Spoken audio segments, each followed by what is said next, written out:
Bonjour, aujourd'hui j'avais envie d'aborder avec vous le sujet de l'entourage en PMA, l'entourage personnel et l'entourage professionnel. C'est une question qui revient souvent, mais comment dois-je faire avec des amis qui parfois sont très maladroits et me donnent des réponses toutes faites, et dans mon cadre professionnel, comment dois-je le vivre? Nous allons commencer par les amis. Comment dois-je faire avec mes amis? Vous dites souvent que vos amis sont décevants dans leurs réponses. Ils ne savent pas comment vous aider et ils sortent des phrases un peu toutes faites. Tu verras, ça ira mieux la prochaine fois, ça va fonctionner. Arrête d'y penser. Ce ne sont pas des phrases malveillantes, mais maladroites. Maladroites parce qu'ils ont envie de vous aider, ils ont envie de vous soutenir, mais ils ne savent pas comment faire. Alors ils essaient de trouver une solution toute faite, une phrase un peu sympa qui viendra un peu vous réchauffer. Malheureusement, ce n'est pas forcément ce que vous attendez. Alors pourquoi, lorsque vous le confiez à un ami, ne pas lui donner les règles du jeu? Pourquoi ne pas lui dire ce que vous attendez, ce qui vous ferait du bien?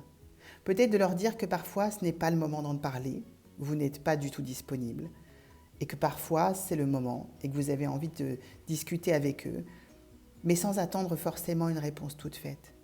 C'est à vous de déterminer les règles du jeu. C'est beaucoup plus simple pour vos amis, ils savent où ils doivent mettre les pieds ou non.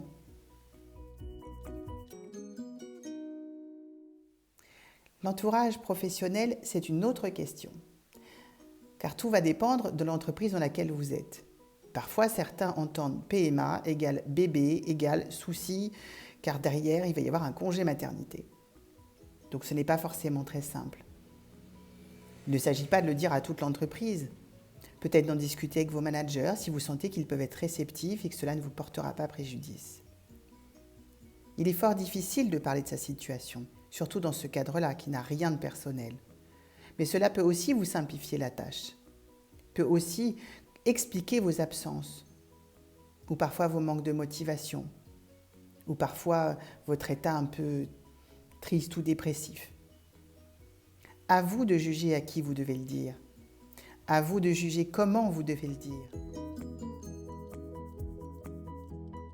Il n'y a absolument aucune obligation. Vous verrez que dans ce parcours, à certains moments, vous aurez très envie de partager avec tout le monde.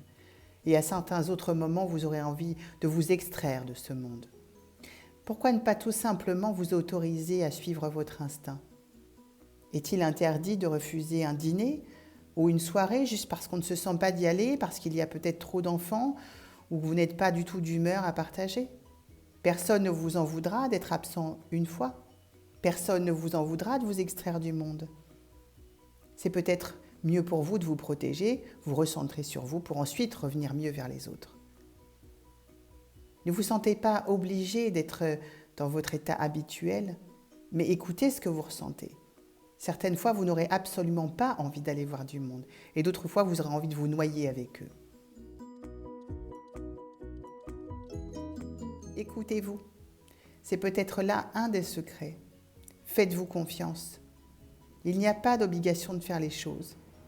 Il faut juste être en accord avec soi. C'est ça l'essentiel dans ce parcours-là. Vos amis peuvent être précieux, peuvent être une aide assez forte et extraordinaire, votre famille aussi. Mais c'est vous qui connaissez leurs attitudes et leurs réactions. C'est à vous de juger à qui vous voulez le dire. Mais ne vous sentez jamais nul ou mal de votre situation. Soyez-en fiers, il faut être très fort pour faire ce genre de parcours. Partagez, communiquez, expliquez, c'est la seule manière pour que les autres puissent comprendre. Très bonne journée à vous, j'espère vous avoir donné des clés et je vous dis à très bientôt.